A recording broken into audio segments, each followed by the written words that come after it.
Love, land और अब vote जिहाद। मारिया खान के बयान पर क्यों मच रहा है संग्राम। भारत की राजनीति में जिहाद शब्द बहुत ट्रेंडिंग रहा है। अलग अलग मौके पर नेता अपनी सुविधा के मुताबिक चुनिंदा शब्दों के साथ जिहाद को भी फिट करते रहते हैं और एक नए जिहाद के रूप में परिभाषित करते हैं। ऐसा करके वो अपनी वोट की फसल भी स्वाद अनुसार काटते रहते हैं। भारत की राजनीति में अब तक दो तरह के जिहाद की चर्चा होती रही है, एक लव जिहाद और दूसरा लैंड जिहाद। लेकिन आज सत्ता के शब्दकोश में नया शब्द आया है, यह है वोट जिहाद। जी बिल्कुल सही सुना आपने, वोट जिहाद। सामान्यतः जिहाद शब्द का राजनीतिक प्रयोग करने का आरोप बीजेपी नेताओं पर लगता है, लेकिन सरप्राइज यह है कि वोट जिहाद शब्द का आविष्कार कांग्रेस की एक नेता ने किया है। इसका नाम है मारिया आलम खान। ये कांग्रेस नेता और पूर्व केंद्रीय मंत्री सलमान खुर्शीद की भतीजी हैं, जो सामान्यतः समाजवादी पार्टी में मारिया फर्रुखाबाद में एक जनसभा को संबोधित कर रही थी। तभी उन्होंने मुस्लिम समाज के लोगों से एकजुट होकर वोट देने की अपील की और कहा, एक साथ होकर वोटों का जिहाद करो,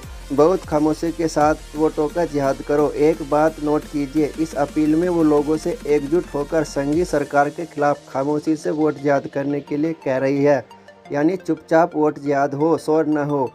मारिया आलम खान राजनीतिक मैच में काफ़ी युवा हैं, अब तक उनकी ज़्यादा पारियां देखी नहीं गई हैं। ऐसे में पहले ही ओवर में उनका ये वोट जिहाद वाला फुलटॉस बीजेपी को काफ़ी पसंद आ रहा है। बीजेपी इसे बाउंड्री पार करना भी चाहती है, लेकिन मारिया आलम के चाचा सलमान खुर्शीद डैमेज कंट्रोल की कोशिश में लग गए हैं।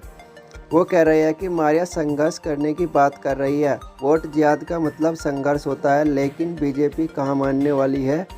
उसने जिहाद शब्द को लेकर काउंटर अटैक लॉन्च कर दिया। बीजेपी चुनाव आयोग से कह रही है कि जिहाद मानसिकता वाले नेताओं पर कार्रवाई हो।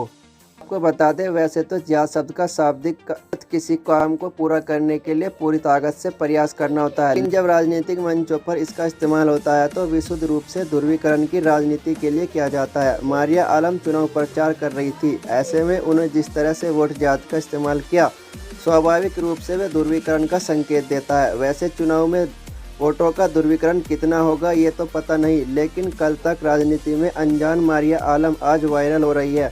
उन्हें वोट जिहाद वाले बयान की मदद से पहचान मिल रही है।